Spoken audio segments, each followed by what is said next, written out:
Hello, and welcome to the Brothers of Liberty.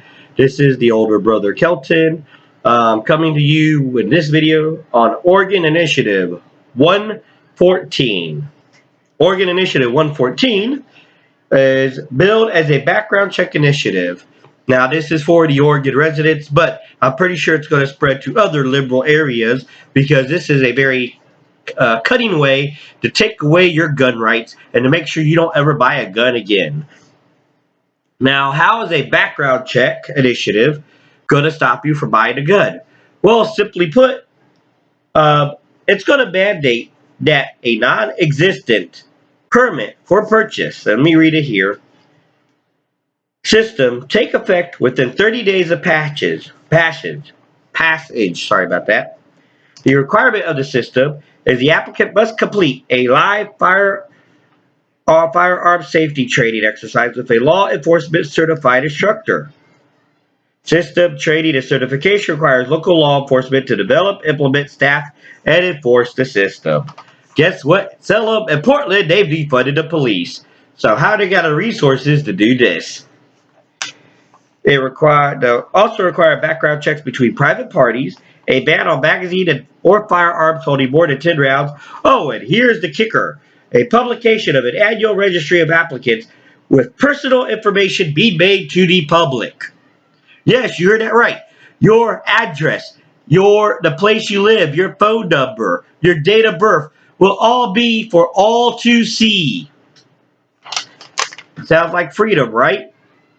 Sounds like Big Brother just opening up and saying, "Hey, we're gonna admit we're watching you now. We're gonna let all the Democrats know where you live too, so they can raid your house and do everything else." Now, like I said, Portland has defunded the police, has cut back on a lot of stuff, and most sheriffs don't have the resources, so they're not going to offer the training. And the only way you can buy a gun and get approved is if you go through the training. Now, the system, the database is going to have your legal name, your current address, telephone number, date and place of birth, physical description, fingerprints, pictures, and any other information that law enforcement determines they need. FBI don't have to ask law enforcement anymore about it. They just go on the public records as long as your neighbor and everybody else. And if someone has a grudge against you, they could go, "Oh, look, this is the address of the place. And, oh, he wants to buy a gun. He's crazy. Red flag law." The Democrats are getting wiser on how to try to take our Second Amendment rights away. And this is why I'm doing this video. It's not being reported unless you're in Oregon. And I'm sorry, this needs to be reported outside of Oregon because, yes, right now it's in Oregon. But how you think they're going to do it? If they see it works in Oregon, they're going to do it in California, New York, and it's going to go to Washington, D.C., and we'll see what happens. We already know there's some Republicans who will give away our Second Amendment rights. They did so with the last passage. But hey, what do I know, right? And just remember, what everybody want to say, oh, the Second Amendment's for the military. No, there's only 3 amendments in the Constitution that literally says right of the people. First Amendment, Fourth Amendment, and Second Amendment. Now, unless you're saying the military is the only one that has a freedom of speech, press, and religion, and they're the only one that you need a warrant to search them, yes, you need to read the words of all the amendments and see what the founding fathers meant. Right of the people means the right of the people, not the right of the military, to own guns.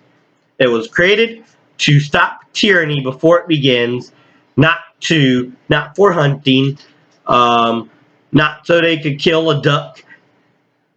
It was created specifically for tyranny. Remember, the first thing the British was coming to do when the first battle, Lexington and Concord, was to take away ammunition and guns from the colonists. Because that's how you win a war. You take away the guns. And once they have no guns to fight back, you can enslave an entire population and rule over them. And that's not just my opinion. Look throughout history at what happens with dictators when they take over. And that's just everything I have to say about it. If you have any comments, feel free to put it in the comment box. Like, share, subscribe. If you don't like it, don't like it. I don't lose any sleep over it. And any topics you want us to discuss, Brothers of Liberty 76 at gmail.com. We'll love to hear from you. And once again, this is the older brother Liberty, reminding you what true freedom is and ought to be.